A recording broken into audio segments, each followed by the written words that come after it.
मुल्क चलाना अपोजिशन में बैठने से ज्यादा मुश्किल, क्या इमरान खान दूसरी इनिंग्स में बुरी तरह नाकाम? आलमी मीडिया ने कहा है कि हुकूमत के लिए इमरान खान की दूसरी इनिंग के रास्ते में रुकावट आ गई है। साबका हुकूमत कई महाजों पर नाकाम रही। साबिक वज़ीर-ए-आज़म इमरान खान गुज़िश्ता साल अप्रैल में एक तहरीक अदम एतमाद के जरिए इक़्तिदार से अलहदगी के बाद से ही ये कहते चले आ रहे थे कि वो दूसरी बार कप्तान ज़रूर बनेंगे, लेकिन वो मंगल को मुकदमात में पेशी के लिए जैसे ही इस्लामाबाद हाई कोर्ट पहुंचे, उन्हें रेंजर्स ने गिरफ्तार कर लिया। कबल अज़ीं 70 साल इमरान खान कामयाबी के साथ गिरफ्तारी से बचते रहे। उन्होंने दर्जनों मुकदमात का सामना किया।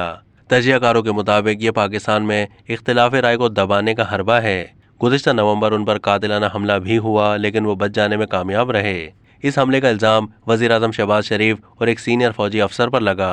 इक़्तिसादी बदतरी और बढ़ती हुई दहशतगर्दी के तनाजुर में एक ऐसे वक्त सियासी ड्रामा खेला गया है जब मुल्क में आइंदा आम इंतखाबात अक्टूबर में मुतवक्के हैं। करिश्माती शख्सियत के मालिक इमरान खान अब हवाले हवालात हैं। उनके हामी और मद्दापुर तशद्दुद एहतजाज करते हुए सड़कों पर निकल आए हैं। उनके सियासी इम्कानात बेयकीनी का शिकार हैं। उन्हें आवाम की भरपूर और हकीकी हिमायत हासिल है, लेकिन 2018 में वज़ीर आज़म बनने के बाद वो आवाम से किए गए वादे पूरे नहीं कर सके। उनकी पार्टी तहरीक इंसाफ को आम इंतखाबात में करोड़ों वोट मिले। उनके हामी उन्हें क्रिकेट खेलता देखते परवान चढ़े, जिन्होंने एक ऑलराउंडर की हैसियत से पाकिस्तान टीम की क़यादत करते हुए 1992 का वर्ल्ड कप जितवाया था। तहरीक इंसाफ ने पीपल्स पार्टी और मुस्लिम लीग नून की सियासत और इक़्तिदार में बरतरी और बालादस्ती का खात्मा किया। ये मज़कूरा दोनों जमातों मुतहारिब रहीं, लेकिन इमरान खान को इक़्तिदार से बाहर करने के लिए बहम जुड़ गईं। इमरान खान इस्लाम के नाम पर मुल्क को फलाही इस्लामी रियासत बनाने का अज़्म रखते थे, लेकिन पाकिस्तान की माली हालत दुरुस्त करने के लिए कमी पेशरफ्त कर सके।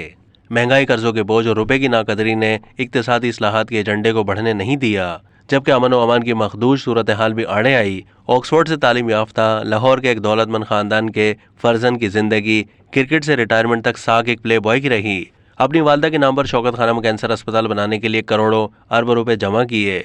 जब वो सियासत में दाखिल हुए तो इब्तिदा में तहरीक इंसाफ के लिए अपनी ही नशिस्त जीत सके, लेकिन साबिक फौजी सदर परवेज़ मुशर्रफ के दौर में तहरीक इंसाफ की मकबूलियत बढ़ती चली गई और 2013 के इंतखाबात में हकीकी सियासी कुव्वत बनकर उभरी और 5 साल के बाद पार्लियामेंट में अक्सरियत भी हासिल कर ली। लेकिन मुल्क चलाना अपोजिशन में बैठने से ज्यादा मुश्किल साबित हुआ। उनकी फौज से भी बादशा अनबन हो गई। उन्होंने 3 शादियां की। उनकी मौजूदा अहलिया बुशरा बीबी का ताल्लुक एक अदामत परस्त खानदान से है और वो पर्दा करती हैं। अपनी सियासी जंगों के बारे क्रिकेट की इस्तिलाह में कहते हैं कि वो आखिरी गेंद तक मुकाबला करना जानते हैं। अब तक के लिए इतना ही। मजीद मालूमात के लिए डेली जंग के यूट्यूब चैनल को सब्सक्राइब कीजिए।